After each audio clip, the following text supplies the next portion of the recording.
Hey guys, it's Matt. I just saw something on YouTube, an old video that just like put me over the edge, but it relates to this theme, so I have to present the theme first. In your opinion, does the entire reality, the presentation of everything that comes through the screen, does it want to be taken seriously? I'll wait.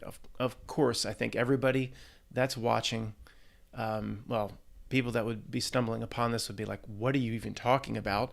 But anybody that's watching would agree that it very desperately wants to be taken seriously, whether it be its constant cooked up fear, anxiety, stress, and worry, stay safe, um, rumors of war, racial strife, rioting, bang events. Of course, its whole presentation is desperately trying for you to get it to take it seriously. And each minion working in its little bucket is trying to get itself taken seriously. The CBS Evening News with Norah O'Donnell is desperately trying to get that group for you to take them seriously, every minion on its own.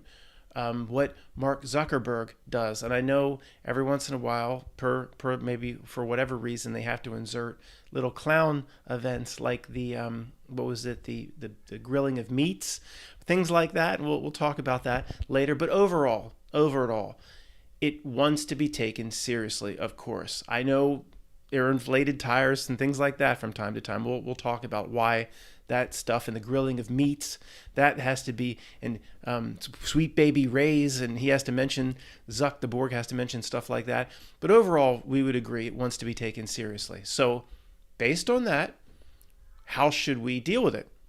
Should we take it seriously, or should we see it as an absolute joke? Well, it's obvious. It wants this, so you can give it what it wants, or you can do the opposite of what it wants.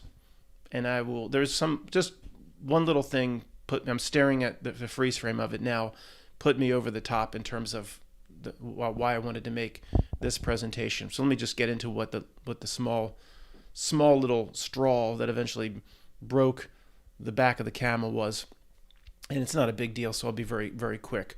But I was researching David Byrne, I think his name is, the lead singer of the Talking Heads, and looking for connections in his videos or his presentations, because I get the sense he's like Thomas Dolby. He is a little bit more connected, and there's themes that come through his music. I mean, once in a lifetime, let the water hold me up. It's down, actually. Let the water hold me down. There's a truth drop just in that one music video by itself.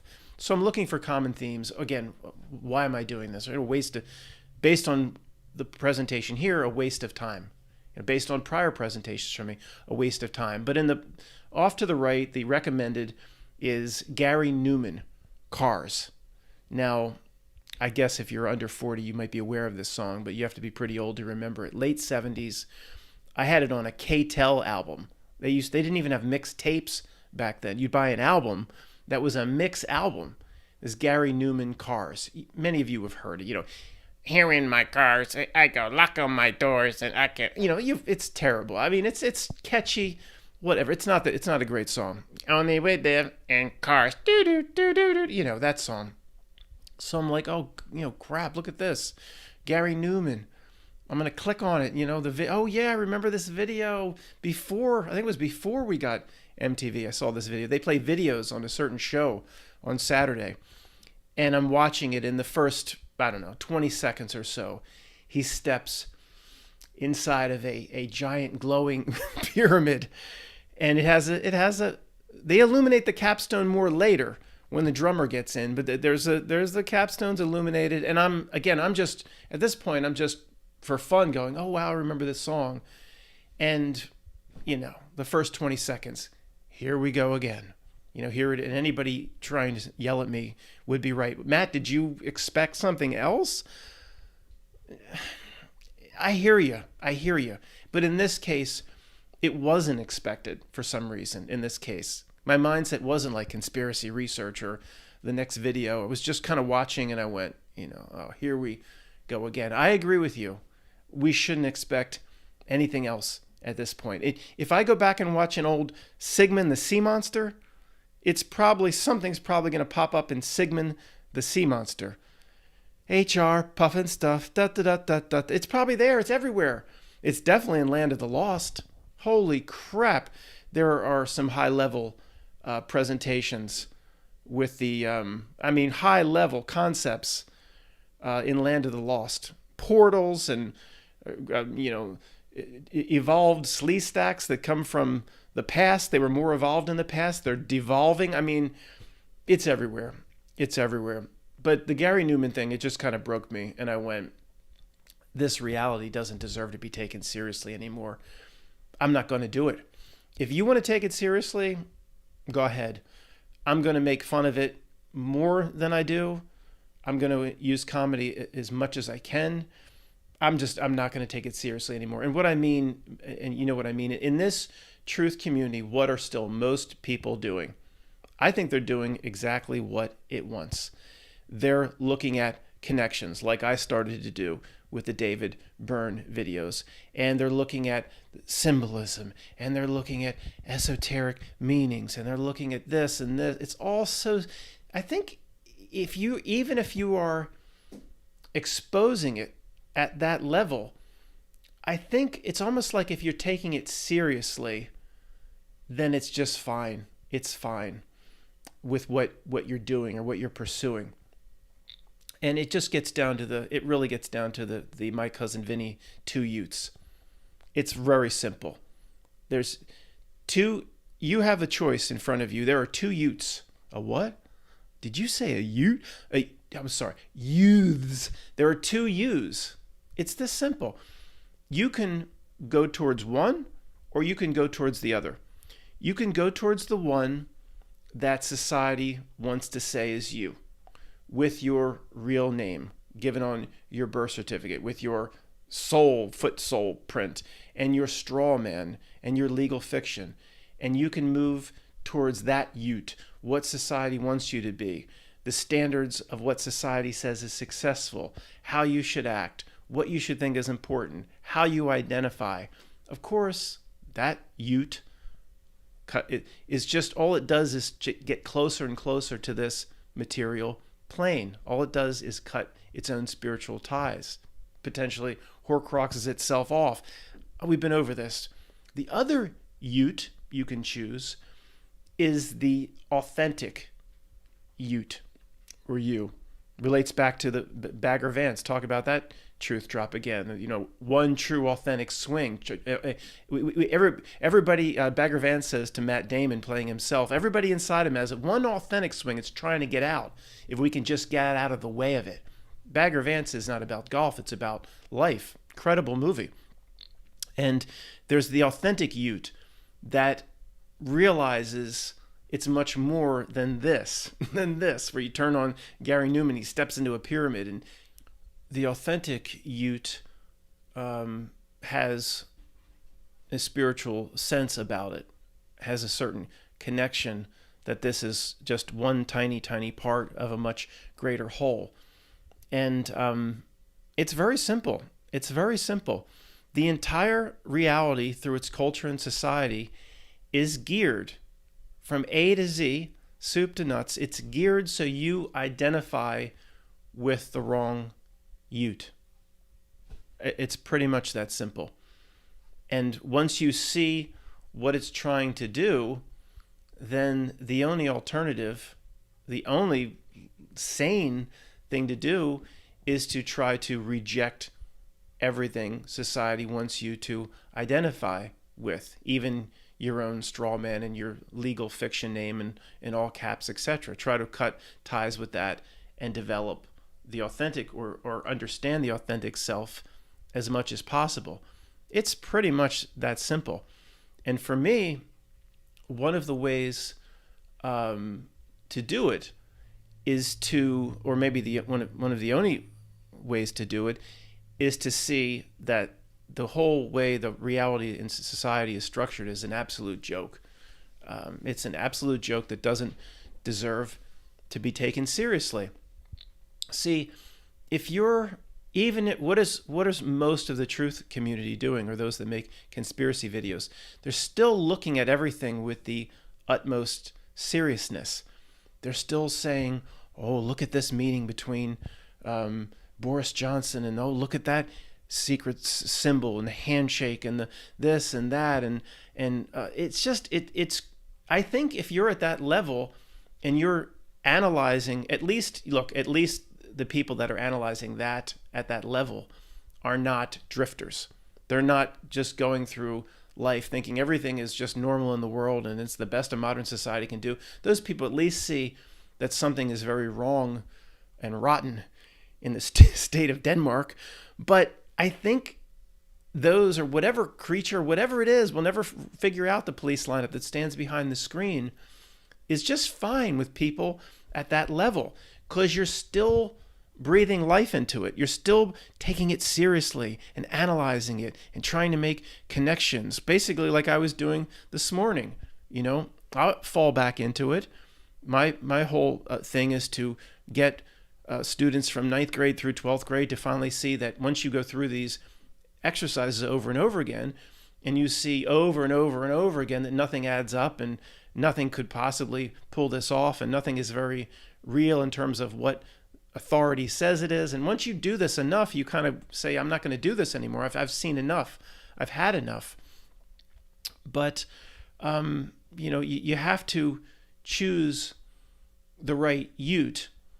And I think as long as you're taking it in the truth community, taking everything so seriously and trying to put connections together and find out what this Illuminati symbolism really means, I think they're just fine. I think they'll take that. I think that because you're giving life to the reality, you're giving stock to it, you're giving credibility and credence to it by analyzing it with such seriousness and such importance. And I'm just not doing it anymore. I mean, it's just, I will always, as soon as possible, try to put the spin on it that this is an absolute joke. I mean, for again, let's hope Gary Newman in Cars steps into the pyramid. How much of this bull crap do we have to see over and over again? And this one looks like, if we always go back and forth, I go back and forth with people, how much does this flow through the reality itself versus how much is planted and coordinated by secret societies? This one actually seems more planted and coordinated, if you can believe I'm saying that. It doesn't say anything's planned. It's all just flows out. No, this one does, because it just, I don't know. It just seems they do the pyramid, then the illuminated capstone, but then the keyboards, they play with the cameras. The keyboard makes the square, and it just seems like this one is more directly from the creepy piano player in Under the Silver Lake that writes everything. I mean, it's so obvious well, I'll just speak for myself, not for you guys at this point, that these one-hit wonders, I mean, none of them wrote any of this stuff. Just complete puppets, used puppets, all written by the creepy piano player in Under the Silver Lake, Gary Newman. I don't know. Someone will be like, we'll pull out this old stuff about how he's a great writer, and there are exceptions, but these one-hit wonders, you gave me promises. All this stuff that came through the 80s, 90s, these one-hit Kajagoogoo. Just this stuff's coming to mind. I don't listen to this shit. Sha-da-sha, hush-hush, ah-do-ah. They didn't write that shit. It just came from the creepy piano player from Under the Silver Lake. There are exceptions. Thomas Dolby seems creepy in terms of his connections, and I haven't researched him at length, but mostly from how he got involved in those real symbolism, esoteric, occult meaning CDs that were introduced in the very early 90s called The Gate to the Mind's Eye. And Czar, this isn't working out, sweetie. Gate to the Mind's Eye.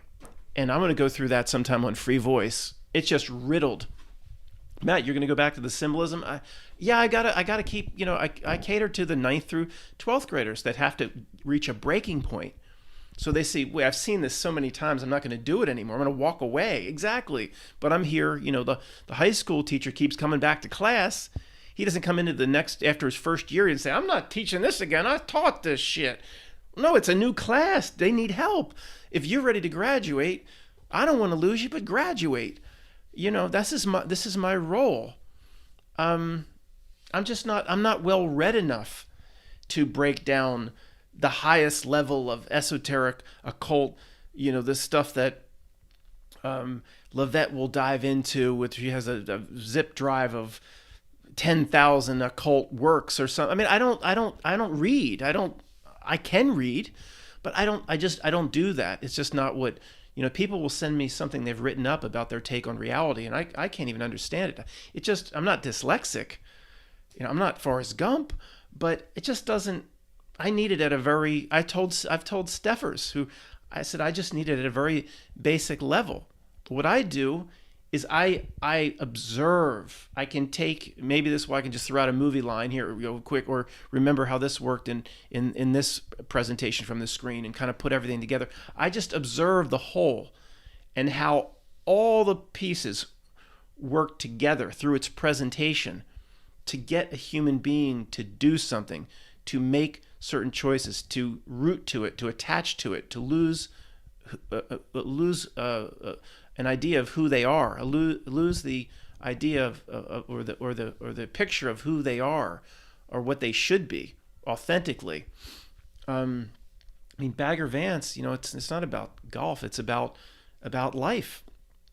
I said that when I initially broke it down, just based on what was being said, the role Bagger played as a guide towards Captain Juna, Matt Damon playing himself, basically. And he actually played a few degrees away from himself in that one, just like he did in Good Will Hunting, which is very impressive. Usually he plays exactly himself, like he did in The Martian. That was just Matt Damon. There was no acting. It just be Matt Damon and everything will be cool.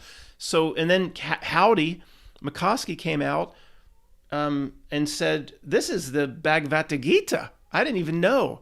Apparently, Arjuna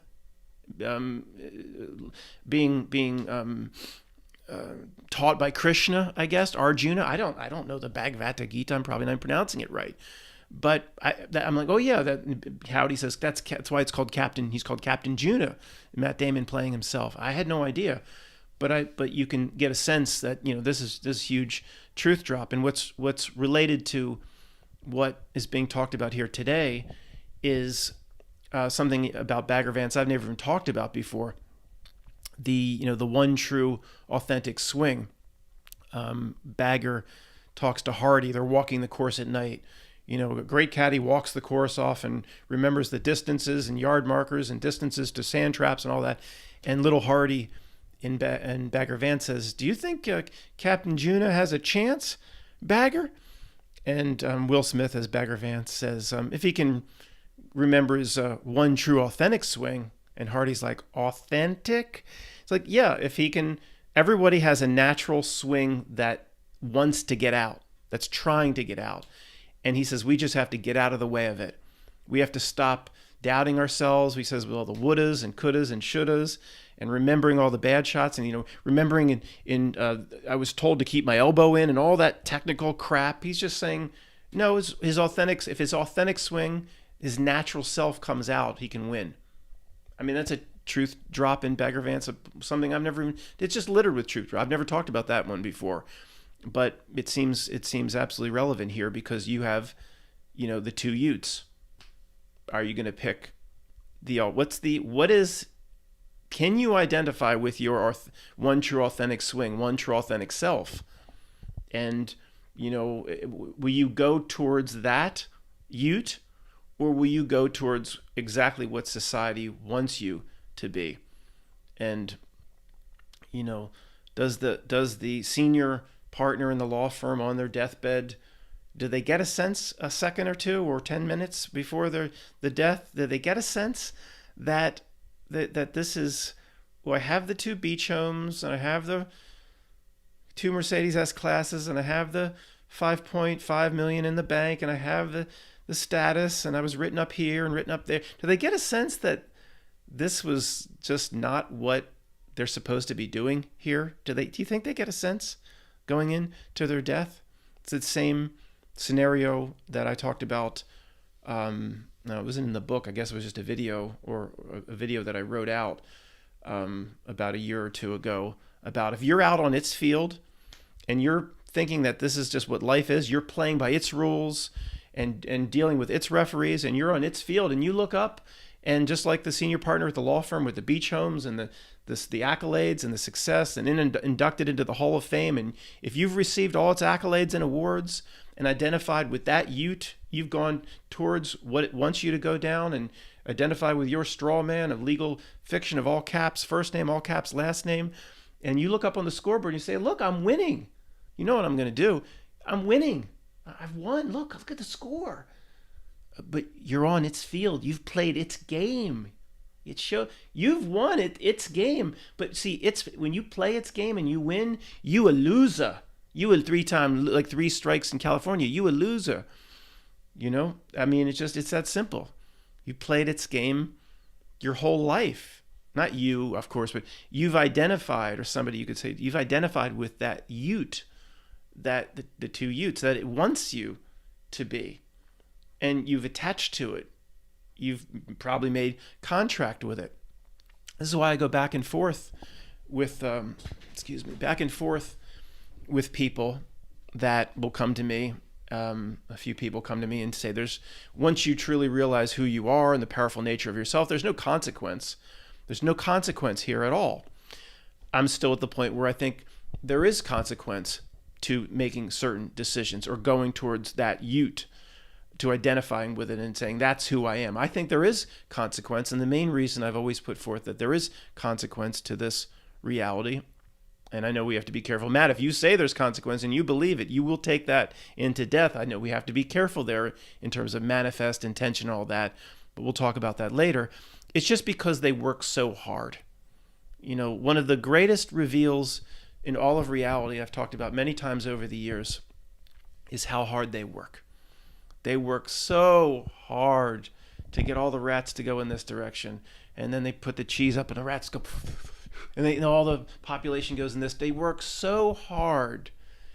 And why are they working so hard if there's no consequence?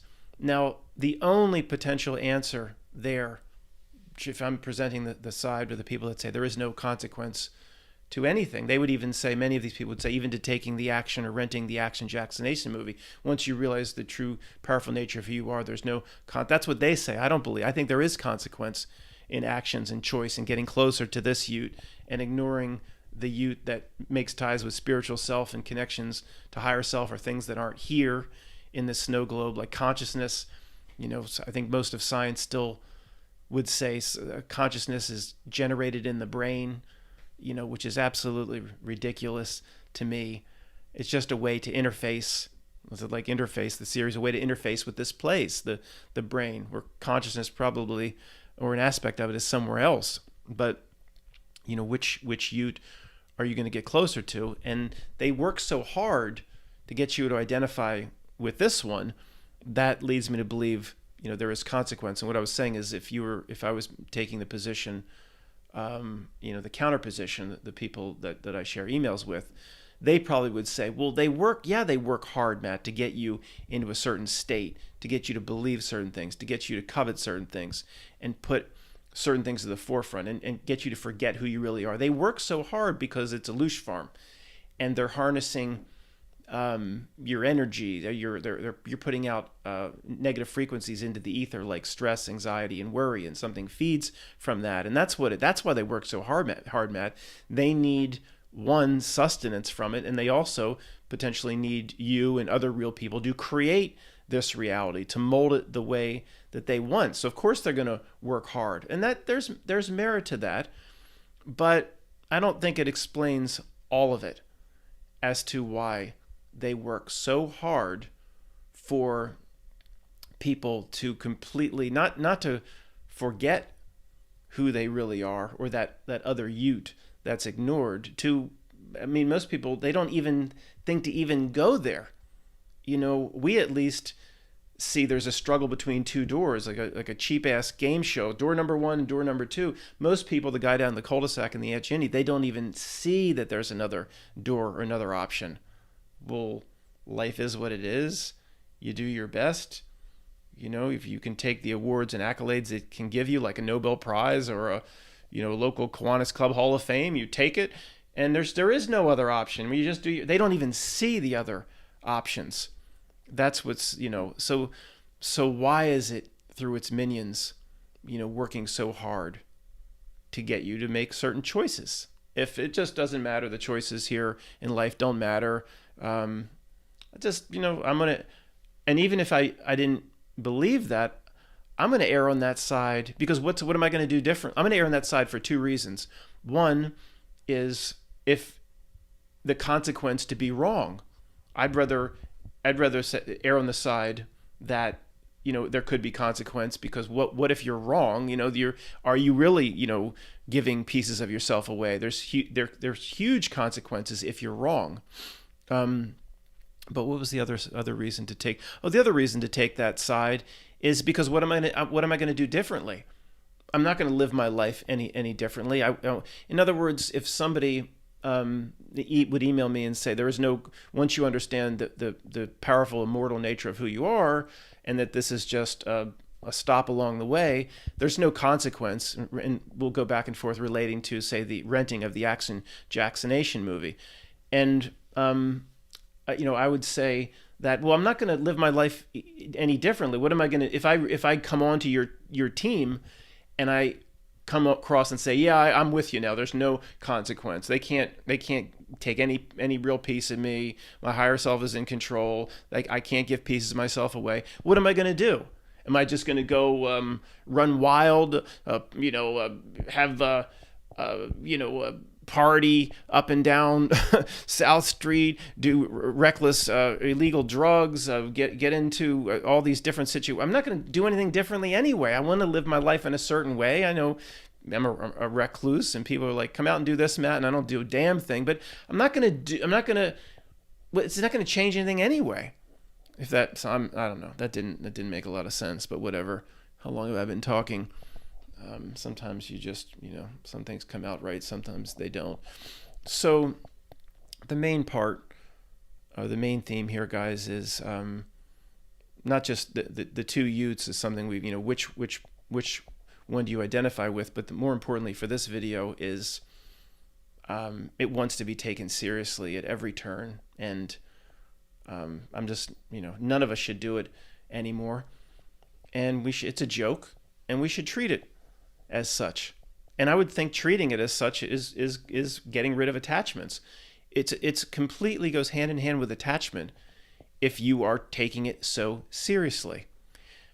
People that have come forth with certain videos, and I can understand why they're upset. These are good people. I know these are people that are the best of people, and they can get extremely upset at the complete loss of liberty. The world is devolving at a speed and pace we didn't think was possible. It's beyond our wildest imagination that even they could take these bites, as big bites off as quickly as they have. People devolving into a state we don't even recognize them, and they get angry. And we are in this avatar. We have limitations, of course. We're all going to make mistakes. We're fallible. But do you understand the anger is an attachment to this place. It almost facilitates or creates attachment, or at least it implies attachment. What is the scene from Tommy Boy pops into my mind, where he's trying to get is he trying to get chicken wings? Yeah, he's trying to get chicken wings from Helen. I think her name was Helen, the waitress. And she's like, we turn the fryer off. And he's working on his sales pitch. He's out there on the road with David, whatever, Spade, trying to sell brake pads. And he gives her a little sales pitch. And he's like, you know what I mean, Helen? She's like, I think we can turn the fryer back on. And he's like, Tommy, how did you give her that? You were all relaxed. And he's like, I didn't care. He's like, if I didn't get the chicken wings, I know we got the Meat Lovers pizza in the trunk. He's like, I didn't care. There's no consequence, So, if you back related to the reality, Matt, that was a Tommy Boy truth drop about the nature of reality itself. No, I'm not going to go there. I usually go too far. I'm not going to quite go there. I'm not going to relate the turn the fryer back on in the Meat Lovers Pizza to a reality truth shop. I'm not going to go quite there. I'm capable of it. But it's like, if it's just you back up far enough from this incarnation or whatever it is, and you look down on it farther, look down at it from thousands of miles, tens of this little tiny snow globe. Oh, he just implied that the shape is round. Oh, he's a shell. Whatever. Oh, look down at it from 10 to 100,000 miles and see the level plane with the dome. What? Use whatever example you like, but you see it as it's still the same joke, like a little aspect of me or something related to me, some things I don't know. I'm in there. I'm trying to learn some lessons. I got a mind wipe, but it's like, it's a joke. Look at this. It's like looking down from an airplane. How many times have people looked down from an airplane? This little town, you pass over some deserted part of West Texas or something, and there's this town, and you see the roads kind of come together and the railroad line. There's really nothing else around for miles and miles. And you're like, it's a joke. The little town down there, but these people have stresses, and one guy there just lost his job down at the corner store, and there's stress over here, and everybody down there thinks everything's so important. But look, I'm looking down on it. It's a whole different perspective. It's the same way with this. So if you truly see it as a joke, as a little tiny train stop, then how could anything be that important? The whole reality is designed so we give it merit and make it so important. If you saw it for what it is, you wouldn't be upset even at what's going on now. If you truly could back up far enough and you had a sense as to who you really are, and obviously this goes along that there's no atheists here, that it's a one and done. Of course, that's why they push their atheism, the one and done. If it's a one and done, then everything is so important. Oh, you're going to take my rights away, or I can't go into this store without a face covering or whatever. Then it's all important if it's a one and done. That's why they push that. I mean, if it's a train stop that's a half of a millisecond, who? I've given this example before. The train stop is going to be a half of a millisecond. And the train conductor says, we don't mean to inconvenience you, but we're going to have to do this and that during the train stop. It's like, well, the train stop isn't even 1 second. Short of them putting some sort of enema up my butt, I don't care what they do during the stop. It's not even 1 second. Well, if you see it like that, it doesn't even matter what they're doing now to us, if you can back up and look at it the right way. Oh, I knew Matt's not willing to fight for our freedoms. And you understand what I'm saying or not? I love what's going on out the window. People will put more words in my mouth, but I can't, Matt, every time a troll's going to try to put words in your mouth, don't feel the need to defend it. I hear you. You're right. But it's just so if I come forth with a video and I get so angry and these people need to go to jail and let's march Hillary Clinton off and revitalize the Q folks and send them all to jail and the sealed indictments and I scream and rant and that's getting closer to it. It's attaching to it. It's what it wants. If you, again, anything you put so much importance to, you get closer to. Tommy Boy, he says, well, I don't get the wings. I get the Meat Lovers Pizza in the oven. This one a guy in a high school, he spends his whole years and years setting up the perfect moment to ask out this girl and or substitute anything you want in this new society. It doesn't, I don't mean to offend anybody. It doesn't have to be, this is a guy, but it doesn't have to be a girl. It can be whatever you want. But it's all leading up to this, and his whole prom is based on this, and my whole reputation because I've told all these people that I'm eventually going to date her. It's all coming. It's so important. His whole being is resting on it.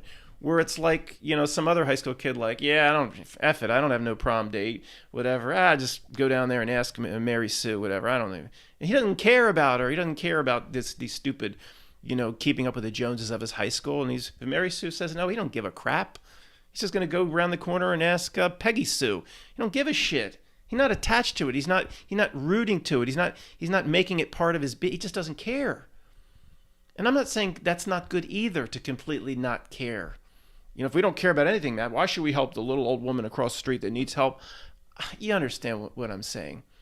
That's because helping the little old woman across the street that needs help ultimately it's helping yourself. It's helping yourself. it's that's a tool that reality affords to actually benefit. You're benefiting her, but you're benefiting yourself as well in your journey here. So the anger, even regarding to what's going on now, I'm going to, you can, if you want to get all pissed up in it and think that's hurting it, go ahead. It's crystal clear that's exactly what it would want you to do. And then the anger goes out into the ether, and something's feeding from that. You want to feed it? Feed it. Go right ahead.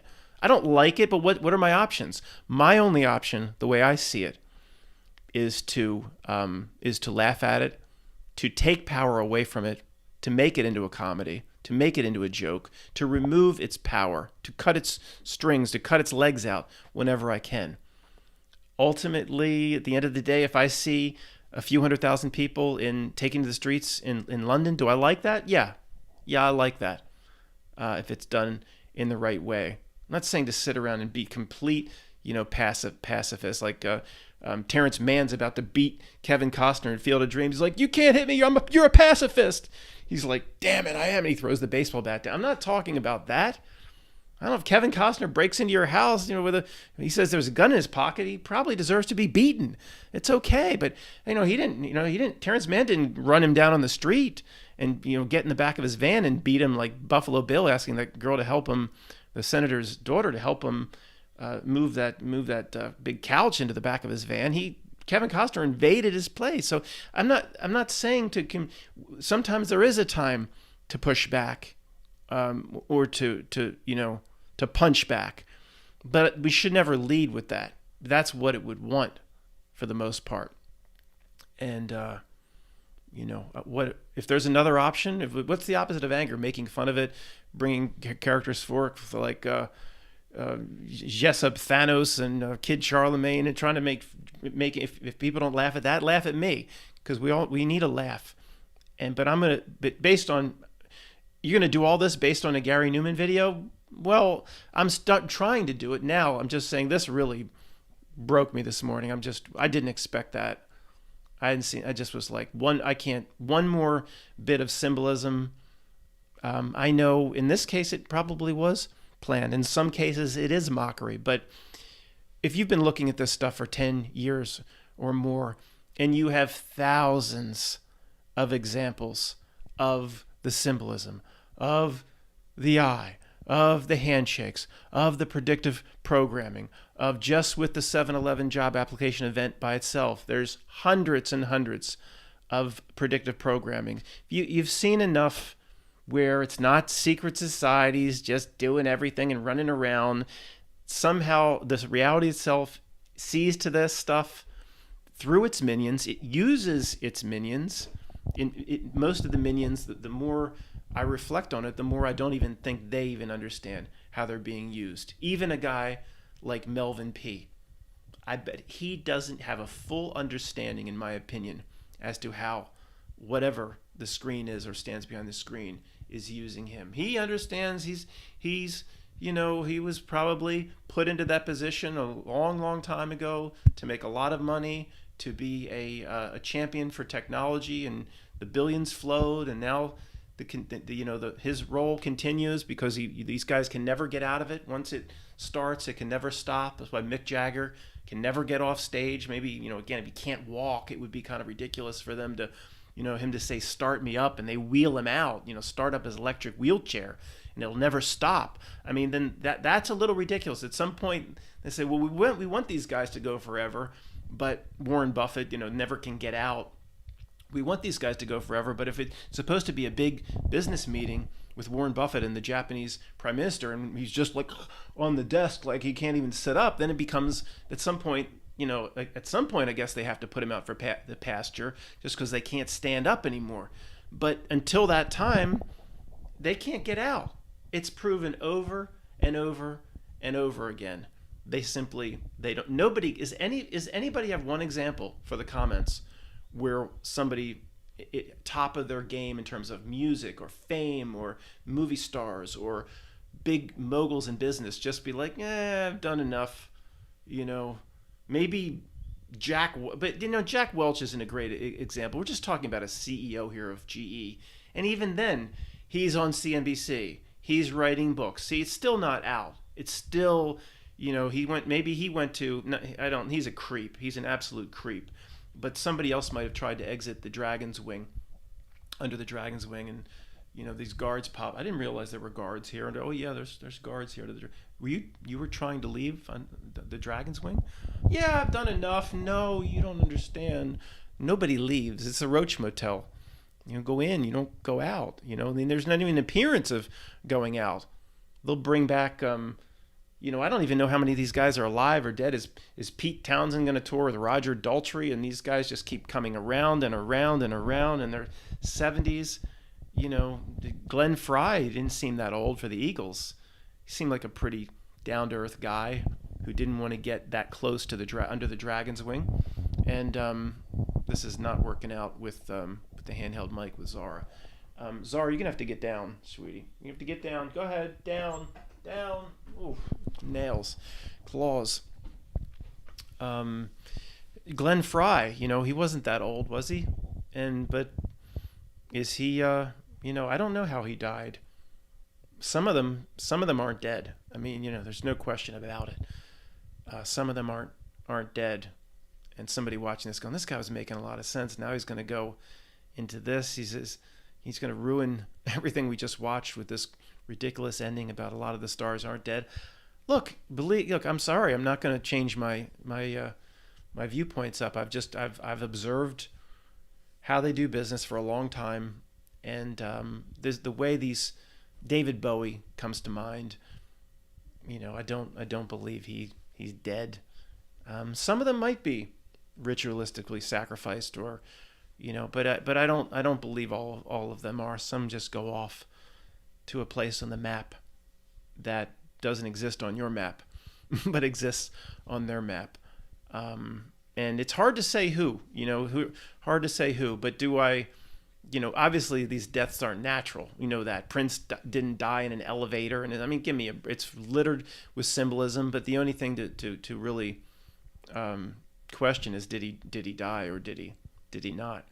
And anybody screaming this video, Matt, you went from a video trying to get us out of this crap to sliding right back into it. And exactly. Look how that just happened. Just slid. In the end of the day, Matt, does it matter? You have Whitney Houston in the bathtub, the daughter in the bathtub. Does it matter? No.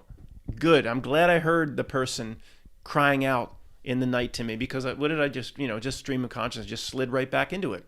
That's what it wants. That's exactly what it wants. Just two Utes. Which one's you? Which one's the real you?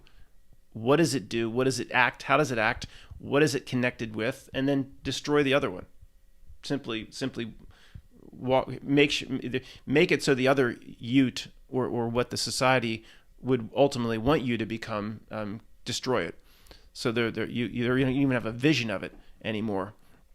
And it is important to I know my friend Rick does this with his name. I think Pink Elephant has mentioned doing this. It starts with the little things.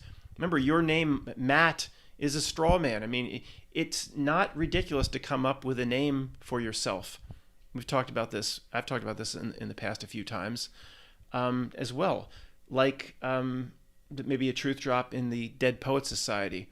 He's like, what was his name? I don't know, Roger Smith, that the Nuwanda, he said, the kid that was always getting in trouble and always pushing. See, that's the guy that was pushing against authority. And, truth drops in that movie. Truth drops in everything, without, in many cases, the director or producer even being aware of it. He says, don't call me by my name, Roger. I don't know what his name was. He's call me Nuwanda. And they're like, Nuwanda?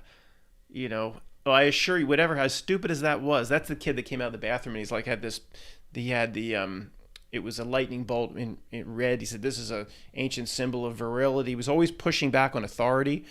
He's like, don't call me Nuwanda. And everybody thought it was ridiculous. But you know what? If you're not, come up with a name for yourself and picture a person that's not not attached in any way to this system. Then walk into it. Become that person. And I don't have a name for myself, and I should, Rick has done it, others have done it. I need to do it. It's just an absolute basic. It's an absolute basic of thinking of walking away from the YOUT that it has created, that starts with the birth certificate, the all caps name, the straw man. And if we could do one little thing every day to separate, doesn't mean going living in a cardboard box, but if we could just do one little thing each day to separate. And if you're not sure, strategically or tactically what to do, then you could say, I'm going to find something today to laugh at, just to, what is Nora O'Donnell presented, and not this headline, just instead of being fearful or instead of being angry at it, find a way. It might take months to truly find a way to completely laugh at it, and that's a separation from it as well. Thanks for listening, guys. Oh, free voice. Today's Friday, probably Sunday, but it could be tomorrow night. It just, if I can get it done, I'll be over at Free Voice like we've been doing on the weekends. And of course, if anything happens to this channel, there won't be BitChute, or I'm not, all of these are all in my, and Rob agrees, part of the system. The numbers of how they make money don't add up. They're all pens. Yes, we can talk freely, but it is a pen inside of a pen. It's not just Odyssey and these other platforms, library. They're, maybe one might be legitimate, but most of them are not legitimate. They don't have the numbers to even stay in business. They're just little tiny pens where we can talk amongst ourselves, where they can more closely monitor probably what we're saying, and it is still of the system. So the thing Rob's trying to do with Free Voice is, if he's loading to a certain platform, and when you watch a video or a podcast, you don't, if you go, it's freevoice.io, you don't even know where it's being, you see the video, but you don't know who's hosting it. And Rob's like, this is the only model that makes sense, because if we have a problem, or they come forth and say, you're talking about this issue which we don't like, then we'll just find another platform. And ultimately, if we really get screwed enough and we have enough people, then I don't know how to do a server farm. We get 5 or 6 servers or whatever, and we try to do it ourselves, where there's limitations there. You could only have probably maybe a few hundred people watching a video at any one time before you lose your bandwidth issues. But if that's the way it has to go to have free speech, but it'll take a while to get there. So guys, thanks for watching. If anything happens to this channel, there won't be any BitChute account. It'll be 100% freevoice.io. Thanks.